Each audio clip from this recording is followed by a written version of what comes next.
Hello and welcome in to an all-new edition of the Sports Stove Football Show on the Sports Stove Media Network.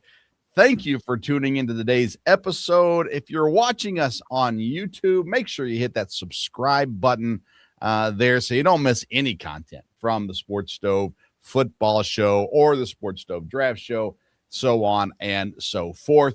Today's episode is presented by Righteous Felon Jerky. The perfect snack for this time of year is Righteous Felon Jerky. They've got beef sticks. They've got beef jerky that is the best textured beef jerky out there. And right now, if you go to righteousfelon.com, you type in the code STOVE15. That's our normal code. But now through Valentine's Day, it gets you 20% off your purchase. So STOVE15 right now gets you 20% off your purchase at righteousfelon.com.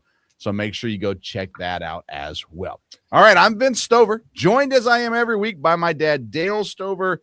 Dad, it's Super Bowl week. How you feeling? Yep. Yeah, like I said, that Super Bowl 60, that's hard for me to believe, and I've been around for all of them, so don't remember as much about the first one, but from there probably. I remember a lot of talk about it, but yeah, this should be, I think it's two fairly evenly matched teams in a lot of ways. So, should be a good Super Bowl. And it's what the football season is all headed towards. So, Right. That's where everybody wants to get. And, the Super Bowl has become so big and such a big thing. And it doesn't look like it will diminish anytime soon. Yeah. Yeah, it's it's amazing to think that we're at the end of the football season. Considering the fact of where we've been, how far we've come, all that kind of thing, to have the opportunity now to conclude the season in a game, like you said, of pretty evenly matched teams. Records are identical. You got newer coaches. Vrabel, first year there in New England. McDonald hasn't been in Seattle for very long. You've got young quarterback versus this redemption story in Sam Darnold. You've got two really good defenses, and you've got two teams that played against each other in a Super Bowl a while back that had a quite the dramatic ending to it as well. And so it should be a fun experience. And, Dad, I'm reminded of the saying that you were told at your Lambeau Field tour when you took my sister to Lambeau Field for a tour. I don't know if you remember this or not, but I believe the question was, what do you call 22 guys sitting around watching the Super Bowl? Do you remember the answer to that? Be the Minnesota Vikings is what they said. So. Yes. Yeah, exactly. So the Vikings are at home watching Sam Darnold play in the Super Bowl, and they could have had it all for themselves, but no, they decided they didn't want that. So off we go from there. Let's talk about the Super Bowl matchup, Dad. Sam Darnold versus Drake May, Vrabel versus McDonald. These two really good defenses as well. Let's start with this, Dad. Which team are you most surprised about that is in the Super Bowl this season? Kind of surprised about both, but probably New England. Yeah. Figured they would be better, and Drake May was, they were heading in the right direction. You figured Buffalo was the team over there in their conference. I'd be probably most surprised. As the season went on, you could see, New England could easily be a Super Bowl team in the AFC. But, it'd be New England at the start of the year. Yeah, and I'm with you on that. I think Seattle, I would have had them, in the conversation at the very least. New England, same thing. You saw him, you would assume they were going to improve and they were going to get better, but to go from where they were to where they are is quite spectacular. And I said in the offseason, best coaching hire out there was Mike Vrabel. And, and I think that proves true. You look in Tennessee, how good he was in Tennessee with really not that great a talent, and you put him in a situation, he succeeded greatly. The defense, like I said, has been awesome. Drake May has been very, very good as well. Then you go to the Seattle side of things. They were not my favorite to go to the Super Bowl, but they were up there, like I said, in that conversation. It all came down to Sam Darnold. What was Sam Darnold going to do? He's been very good. Jackson Smith and Jigba has been incredible at wide receiver, and the defense has been stout, just stout all season long as well. So, Dad, let's talk about the game then. How do you feel the game is going to go? Do you think it's going to be a tight battle? And who do you think is going to win this one? Seattle is the favorite, 4.5-point favorite right now out of Vegas. So, Dad, Seattle's the favorite. How do you see this game going? I think it'll be a close game. Might very easily come down to a field goal. You wouldn't surprise me from there. As far as who to pick, that one's a little tough. The way Seattle's defense has played and the way Seattle has played, I would say they should win the game. New England, there'd be no reason why they couldn't from there again. So I guess if I was going to have to pick one, I would pick Seattle. I won't be surprised, if New England wins. Seattle, has, the defense, and they have a lot of firepower. Their wide receiver, I mean, he was fantastic in fantasy all year, but he was fantastic for them. And he's a guy that can make the big play, can make the difference. And he's added a lot to Sam Darnold's being as good as he is this year. Yeah. Of course, Sam Darnold had great wide receivers there in Minnesota also. Yeah. But you got to get him the ball, and he definitely knows how to do that. If Seattle's defense is ready like it has been, then, New England will have a little bit of a tough time, but I think it could easily be a close game. New England has guys that could be game breakers, so there's no doubt about it. So, yeah, I look at it. I think there's two key factors in this game. Number one is quarterback. Sam Darnold, he has his good games and he has his bad games, and he just needs to have a good game. It doesn't have to be perfect, but it has to be a good game from Sam Darnold. Their running backs are beat up. They haven't been perfect this year either. So that's going to be a big one. Drake May is young, and he's going to come into this game. Both of these quarterbacks first time, in the Super Bowl. But Drake May's younger, and how will he handle it? All that kind of stuff. He does not have the same weapons that Darnold has. He has weapons. He has good weapons too. So the quarterback's a big one, of course. And then I think coaching has so much to do with this game. You look through the Patriots dynasty years. Obviously, Tom Brady was a massive factor in that. But so was coaching. Coaching was important, especially in those Super Bowl games. And when you look at this situation, Vrabel, this is his first time head coaching a Super Bowl. He's been great. McDonald has been very good as well. I think coaching is going to play a major factor. Those mistakes in the Super Bowl, they just get magnified. And if you make some bad, we saw it with Atlanta back in the old 28-3 days. Coaching killed them, and we've seen it with other teams too. So coaching is going to be massively important in this game. It can really set a tone for the future of these programs, depending on how they play this week. I think it will be close also. I'm picking the Seahawks as well. But I have to be honest with you. My reasoning for picking the Seahawks is because I've just been on this Sam Darnold thing all year, and I got to sticking with it all the way through. So going with the Seahawks, I think it'll be a good game. I think it'll be an entertaining game. I don't think it'll be crazy high scoring. I think we're probably in the 20s would be my guess in this game as well. I would be a little worried. I'm not a gambler. Neither of us are. But I would be, the 4.5 would scare me off. I'd stay away from that. But I think it'll be a good game at the very least as well. So Kevin Wilson watching, pointing out the defense and the importance of the sacks as well. And can the offensive line block for Drake May is definitely a big question mark also.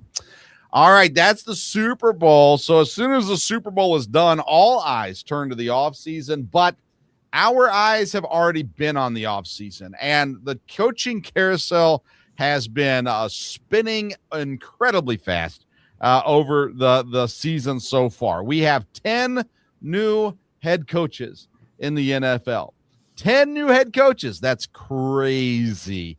But Robert Saleh to the Titans, Kevin Stefanski to the Falcons, John Harbaugh to the Giants, Jesse Minter to the Ravens, Jeff Hafley to the Dolphins, Mike McCarthy to the Steelers, Joe Brady to the Bills, Mike LaFleur to the Cardinals, and Clint Kubiak to the Raiders. That's not official, but everyone knows it's going to happen.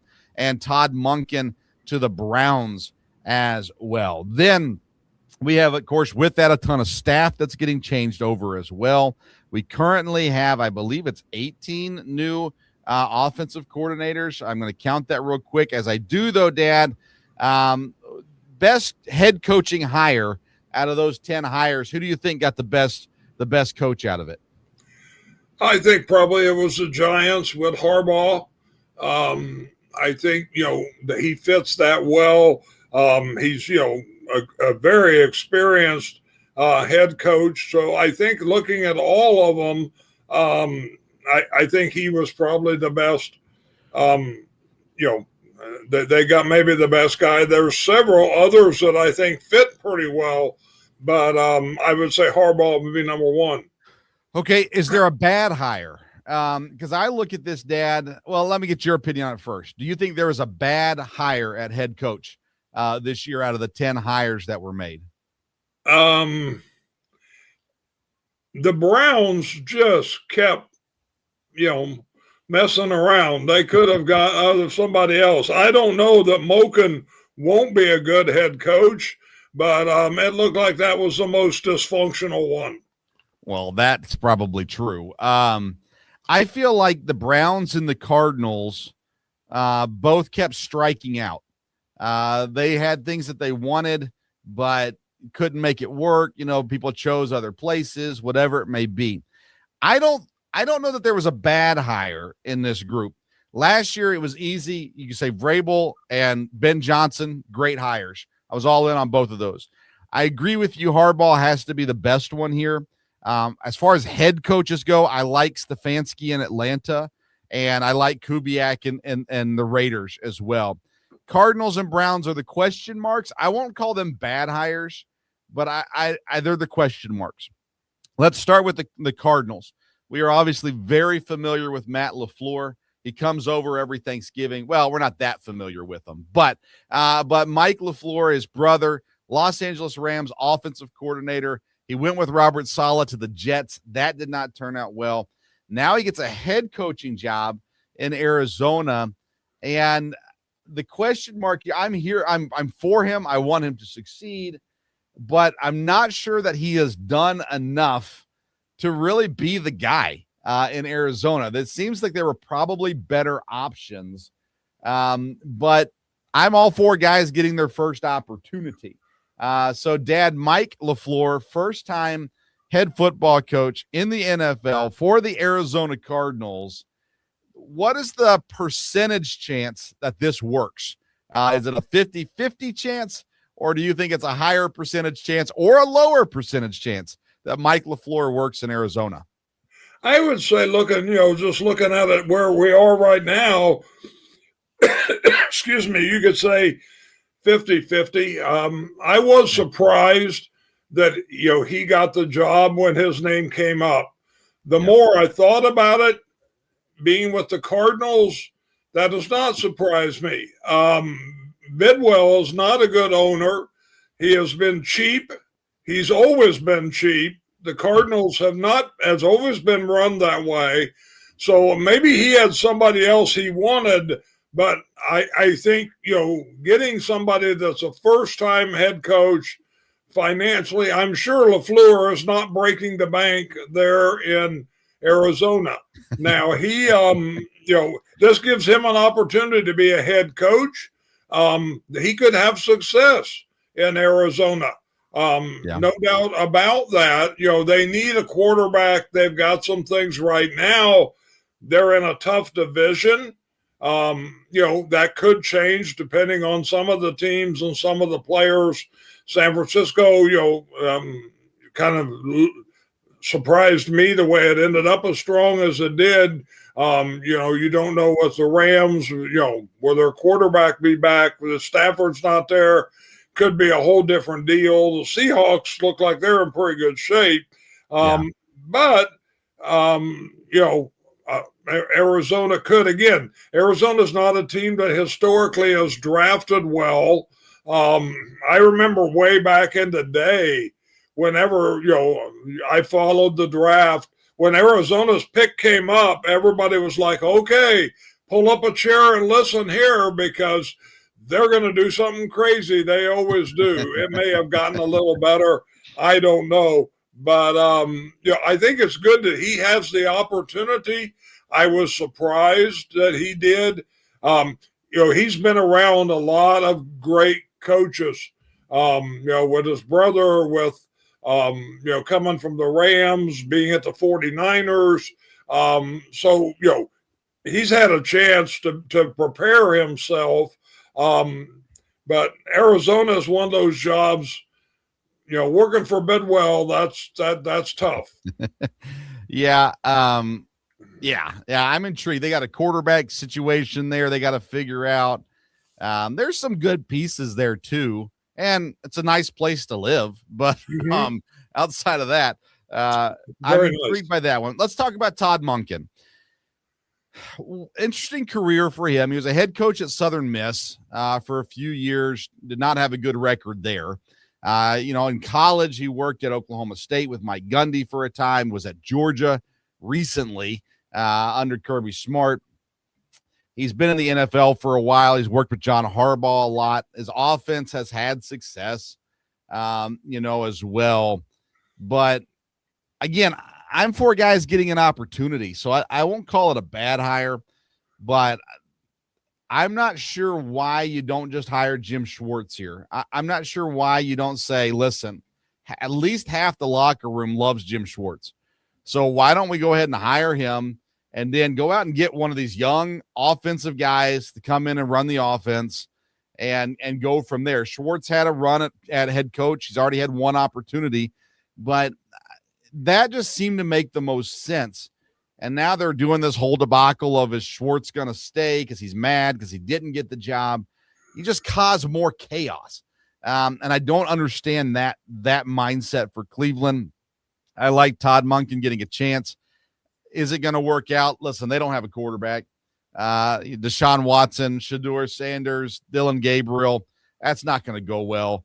You're never going to fix it till you get a quarterback into place, and they're not going to have that. So intriguing hire there as well. Let's talk about the staffs a little bit, though, Dad. I've got some teams that I really like what they did, specifically these 10 teams that hired new head coaches. I want to start in Nashville. What Robert Saleh has done in the Titans, his staff is incredible. Brian Daboll comes in as the offensive coordinator. Gus Bradley comes in as the defensive coordinator. Obviously, Robert Saleh was a defensive coordinator as well. He brings in veteran guys with head coaching experience, surrounds himself, and is special teams coordinator is extremely experienced as well. And Fossil, he's just built a very veteran staff. And you've got guys that are out to prove themselves. Brian Daboll is out to prove himself after his stint with the Giants. And now he gets a quarterback in Cam Ward that he can do that with. I love the staff that Robert Saleh has put together there in Tennessee, and they've got some work to do with the roster still, but I think it's really, really smart hires for Robert Saleh.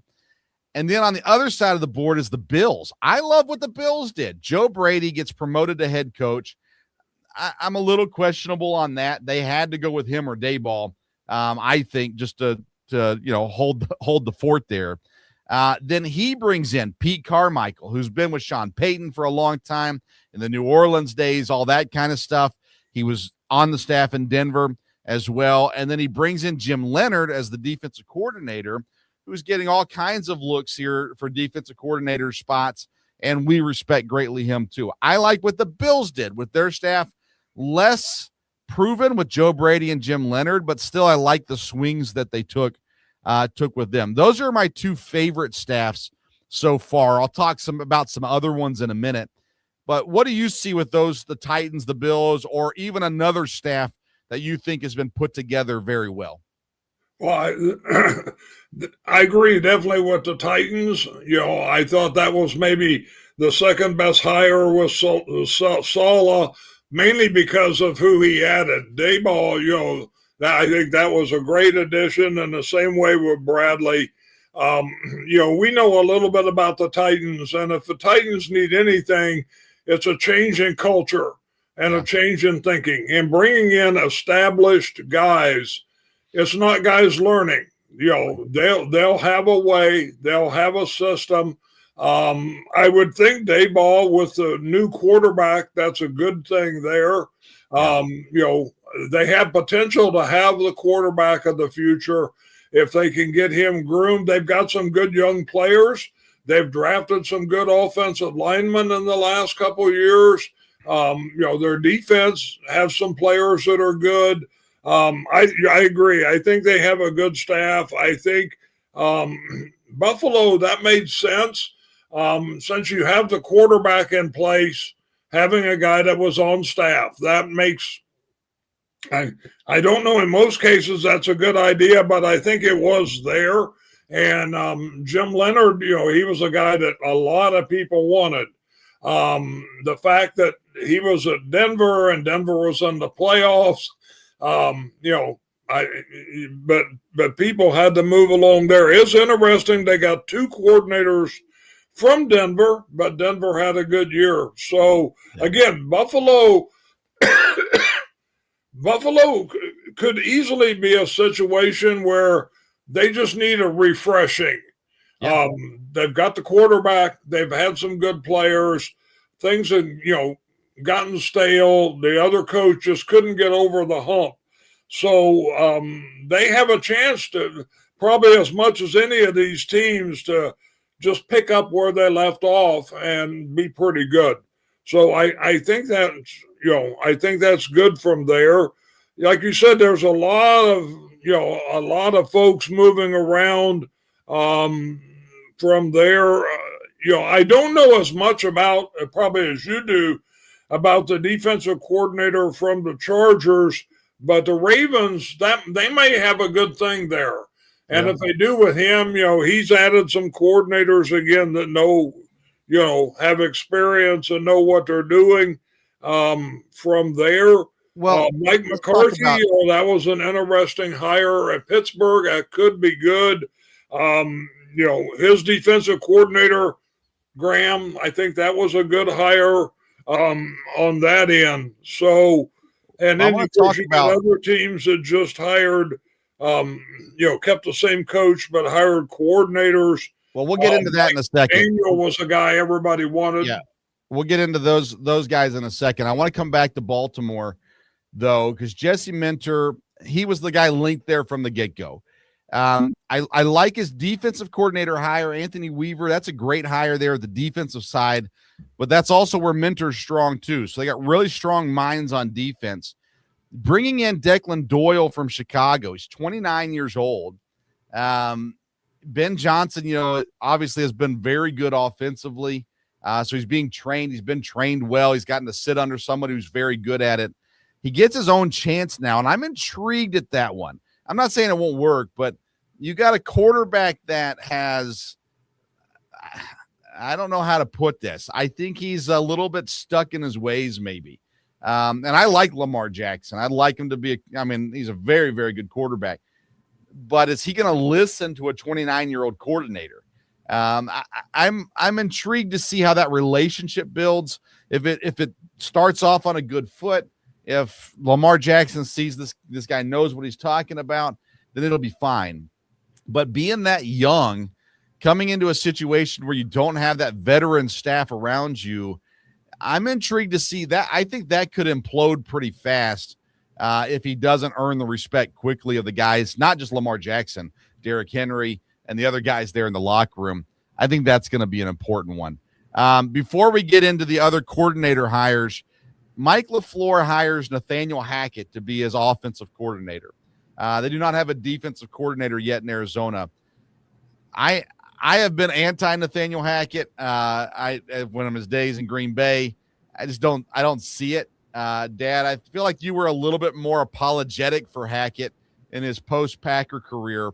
What are your thoughts with LaFleur hiring Nathaniel Hackett as his offensive coordinator?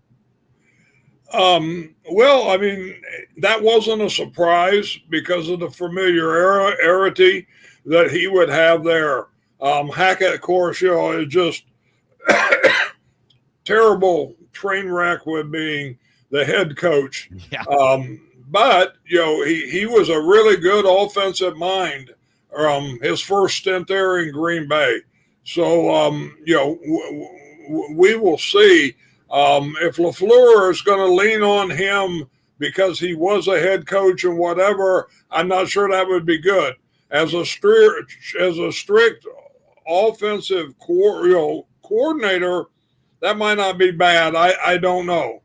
Yeah, and Mike LaFleur said he's going to call plays. It's an interesting – I think they worked together in New York. I'm pretty sure Hackett was on that staff up there with Rodgers and all that good stuff too. But anyways, yeah, interesting. Okay, rest of the league, all kinds of hires as well. Offensive coordinators, new coordinators in Detroit, Drew Petzing from Arizona. The Chiefs bring back Eric Bieniemy. The Chargers bring in Mike McDaniel from Miami. The Buccaneers get Zach Robinson from Atlanta. The Commanders promote their quarterback coach, David Blow.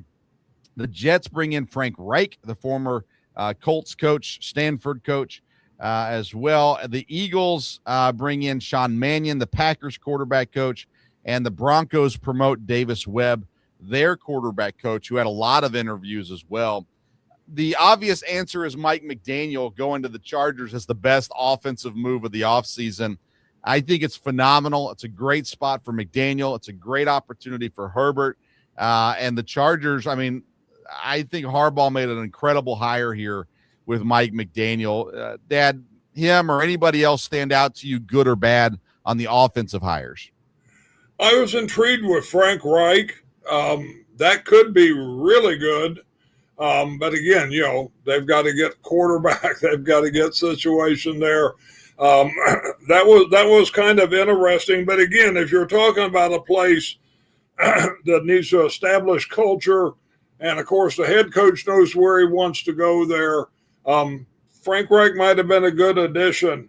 It really caught my attention that Kansas City's bringing their offensive coordinator back. Yeah. So, that's probably a good thing. I just, that was interesting there. Of course, he was a name years ago floated around as a head coach all the time, and that's never happened. But that was interesting.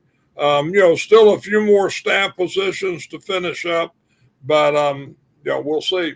Yeah, currently the Raiders, Seahawks, Bears, and Rams all have offensive coordinator positions to fill here in the offseason. All right, defensively, outside of the new hires, the new coaches, of course, we've got the Cowboys bringing in Christian Parker from Philadelphia. Packers bring in the Cardinals head coach, Jonathan Gannon. The Chargers bring in Chris O'Leary, Western Michigan's defensive coordinator. He has lots of experience, though, in the NFL also. The Commanders bring in Durante Jones from Minnesota. 49ers replace Saleh with Raheem Morris, the Atlanta head coach, and the Jets bring in Miami's defensive pass game coordinator, Brian Duker, as well. I love the Raheem Morris hire. I actually wanted to see him get the Cardinals job, the head coaching job, but I love that hire. I like the Packers hire of Jonathan Gannon, and I like the Cowboys hire of Christian Parker, too. I think a lot of these defensive guys were getting a lot of looks this year, and it was just about who was going to get who at the end of the day. Your thoughts on the defensive hires? Yeah, I agree. Raheem Morris was a real good hire.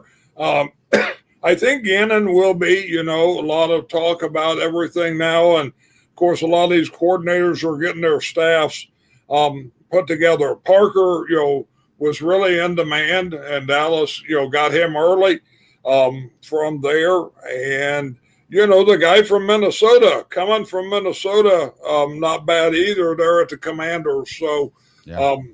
we'll see. And there's still several more defensive coordinators to go. So, yeah. And the last one is the Browns, Dad. I come back to it. Are they going to work things out there in Cleveland, or is he going to go somewhere else? I have no idea what Cleveland's going to do. So we will see. Nobody's, got him yet. So I'm not sure. Of course. Well, he's under contract. Yeah. And they could block him because he would be going to a lateral move. So, yeah. Yeah. I'm intrigued to see how that one shakes down. It's not going to end well, I don't think, for Cleveland, to say the least. Atlanta was able to retain their defensive coordinator, Jeff Ulbrich. Tommy Rees comes with Stefanski into the offensive side, but that was a good retaining there for Atlanta as well. All right, Dad. Then one last thing I want to hit on is Bill Belichick leaked out that he did not get the votes needed to be in the Hall of Fame as a first-year candidate. All right. Do you agree with it or disagree? We know why he didn't get in. Do you agree with it or do you disagree with it that Bill Belichick's not in the Hall of Fame this year? Well, I was shocked. I mean, I thought he would go in. There'd be no doubt about it. He's obviously a Hall of Fame coach. Yeah. Once things started to come out and the deal was that, it was, I don't know the best word, but punishment for the things that had happened. That surprised me because I thought that was past history. I thought he got a slap on the wrist and everything was good. I never thought about that coming up again, but obviously some people did. And the fact that, there were at least 11 guys that didn't vote him in, then there was definite feelings there somewhere. And I guess it makes sense. A lot of teams, the deal is, hey, I mean, I don't think anybody thinks the Patriots weren't good and Belichick wasn't good, but, he obviously pushed the limits in a lot of ways. I'm shocked that he's not a first ballot guy. I would have never thought had he got in, oh, wow, they should have held off because I just thought that was all past history. Yeah. As far as the fact that he isn't first ballot, when it's all said and done, I'm okay with that because you don't play for the Bill Belichick trophy. That's right. It always is hard for a Packer fan when Belichick's the greatest coach of all time, even though he's won the most Super Bowls and he's definitely good. Yeah. Yeah. It feels like something Major League Baseball would have done. I didn't expect this out of the NFL, and I was really hoping Eli would get in. Rumor says he didn't get in either. That'd just be another time Eli beat Bill Belichick. But now it looks like maybe they go in together next year, Eli Manning and Bill Belichick. That'll be some fun speeches. I'm intrigued now, even more so, to hear Bill Belichick's Hall of Fame speech. It could be quite exciting. Coming in here. So it's crazy.